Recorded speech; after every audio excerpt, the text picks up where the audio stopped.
L'enquête sur le petit Émile se poursuit. Mais voilà qu'une décision très attendue vient de tomber. Et elle concerne le village du Haut-Vernay. Cela fait plusieurs semaines maintenant que le petit Émile, 2 ans et demi, est introuvable. Disparu de la commune du Vernay où séjournaient ses grands-parents, l'enfant n'a plus donné signe de vie. Depuis, les enquêteurs tentent de trouver un indice ou un élément leur permettant de découvrir où peut se trouver le corps de l'enfant. Pour le bien de l'enquête, plusieurs mesures avaient été prises. Mais l'une d'elles n'a pas été renouvelée. En effet, après un mois de fermeture, le hameau du Haut-Vernay est désormais accessible au grand public, et ce, depuis le samedi 5 août 2023 au soir. BFM d'ici précise que l'arrêté municipal interdisant la circulation n'a pas été renouvelé.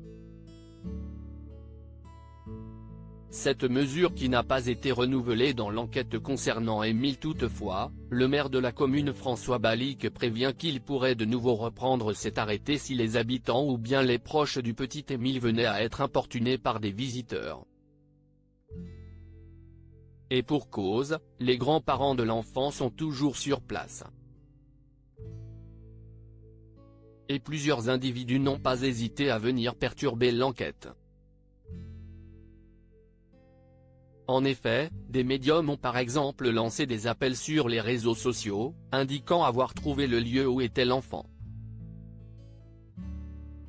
Des déclarations qui posent de nombreux problèmes aux enquêteurs, débordés par des appels et témoignages qui n'aboutissent pas. Jacques Dallet, ancien procureur, avait d'ailleurs donné son ressenti auprès de BFM Télévision. Avec Internet, les gens ont une audience qu'ils n'avaient pas avant. Si est très compliqué, car on a souvent ce genre de personnes qui viennent gêner les enquêtes. Ça ne sert vraiment à rien.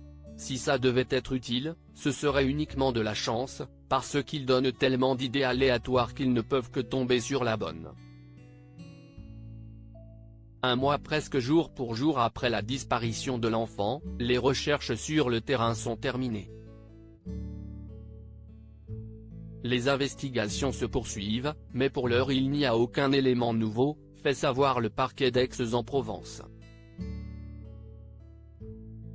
Selon les informations de BFM d'ici, la famille du garçonnet s'est également récemment constituée partie civile, une démarche possible depuis l'ouverture d'une information judiciaire.